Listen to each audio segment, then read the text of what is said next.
1998 সালে একই দিন সিনেমা হলে ভয়াবহ ক্ল্যাশ হয়েছিল। এই ক্ল্যাশে কোন সিনেমা বক্স অফিসে কেমন ব্যবসা করেছিল চলুন আজকের এই ভিডিওতে দেখে নেওয়া যাক। আরটা কথা না বললেই নয়, অনেক সময় অনেক ভালো সিনেমা একই দিন সিনেমা হলে মুক্তির কারণে বক্স অফিসে খুবই বাজেভাবে ফ্লপ হয়। 1998 সালে একই দিন সিনেমা হলে দুটি সিনেমা মুক্তি পায়। সিনেমাগুলো হচ্ছে মান্না অভিনীত দেশের মাটি, মেগাস্টার উজ্জ্বল অভিনীত তীব্র প্রতিবাদ। মেগাস্টার উজ্জ্বল অভিনীত তীব্র প্রতিবাদ সিনেমাটি প্রথম সপ্তাহে 20টি সিনেমা হলে মুক্তি পায় এবং 6 সপ্তাহে মাত্র 90টি সিনেমা হলে চলে এবং বক্স অফিসে খুবই বাজেভাবে ফ্লপ হয়। অন্যদিকে মান্নার দেশের মাটি সিনেমাটি প্রথম সপ্তাহে 38টি সিনেমা হলে মুক্তি পায় এবং মাত্র 15 সপ্তাহে 440টি সিনেমা হলে চলেছিল এবং বক্স অফিসে ব্লকবাস্টার হিট ব্যবসা করেছিল।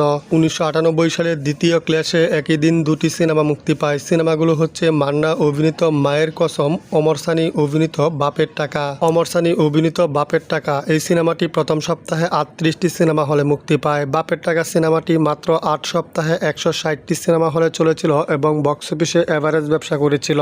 অন্যদিকে মান্নার মায়ের কসম এই সিনেমাটি বাপের টাকা সিনেমার সাথে ভয়াবহ ক্ল্যাশের পর প্রথম সপ্তাহে 26টি সিনেমা হলে মুক্তি পায়। মোস্তফা আনোয়ার পরিচালিত মায়ের কসম সিনেমাটি মাত্র 10 সপ্তাহে 240টি প্লাস সিনেমা হলে চলেছিল এবং বক্স অফিসে হিট হয়েছিল। 1998 সালের তৃতীয় ক্ল্যাশে একই দিন সিনেমা হলে দুটি সিনেমা মুক্তি পায়। সিনেমাগুলো হচ্ছে ইলিয়াস কাঞ্চন অভিনীত মৃত্যুর মুখে, ইলিয়াস কাঞ্চন বাপ্পারাজ অভিনীত অচল পয়সা। সৈয়দ হারুন পরিচালিত অচল পয়সা সিনেমাটি মাত্র 8 সপ্তাহে 190টি প্লাস সিনেমা হলে চলেছিল এবং বক্স অফিসে এভারেজ ব্যবসা করেছিল। তবে ছায়াছন্দের মতে অচল পয়সা সিনেমাটি ছিল বক্স অফিসে ফ্লপ। অন্যদিকে ইলিয়াস কাঞ্চন মুনমুন অভিনীত মৃত্যুর মুখে এই সিনেমাটি অচল পয়সা সিনেমার সাথে একই দিন সিনেমা হলে মুক্তির পর মৃত্যুর মুখে সিনেমাটি প্রথম সপ্তাহে 40টি সিনেমা হলে মুক্তি পায়। মালেক আফসারি পরিচালিত মৃত্যুর মুখে এই সিনেমাটি মাত্র 15 সপ্তাহে 360টি প্লাস সিনেমা হলে চলেছিল এবং বক্স অফিসে সুপার হিট ব্যবসা করেছিল।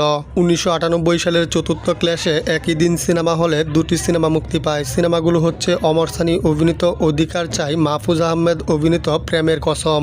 এই দুটি সিনেমা একই দিন সিনেমা হলে ভয়াবহ ক্ল্যাশের পর মাহফুজ আহমেদ অন্তরা অভিনীত প্রেমের কসম সিনেমাটি প্রথম সপ্তাহে 21টি সিনেমা হলে মুক্তি পায়। হাসিবুল ইসলাম মিজান পরিচালিত প্রেমের কসম সিনেমাটি 8 সপ্তাহে 116টি সিনেমা হলে চলেছিল এবং বক্স অফিসে খুবই বাজেভাবে ফ্লপ হয়েছিল। তবে ছায়াছন্দের মতে প্রেমের কসম সিনেমাটি ছিল বক্স অফিসে এভারেজ। অমর সানি শাবনূর অভিনীত অধিকার চাই এই সিনেমাটি প্রেমের কসম সিনেমার সাথে একই দিন ক্ল্যাশের পর 33টি সিনেমা হলে মুক্তি পায়। অধিকার চাই সিনেমাটি 9 সপ্তাহে 230টি সিনেমা হলে চলেছিল এবং বক্স অফিসে হিট হয়েছিল। তো ভিউয়ার্স, 1998 সালে ভয়াবহ ক্ল্যাশ হয়েছে যে সিনেমাগুলোর মধ্যে, এই সিনেমাগুলোর মধ্যে বেশ কিছু সিনেমার গল্প কিন্তু ছিল অসাধারণ, তারপরেও এই সিনেমাগুলো ক্ল্যাশের কারণেই ফ্লপ হয়েছিল। তো ভিউয়ার্স, 1998 সালের প্রথম ক্ল্যাশের সিনেমাগুলোর মধ্যে আপনার প্রিয় সিনেমা কোনটি কমেন্ট বক্সে জানিয়ে দিন।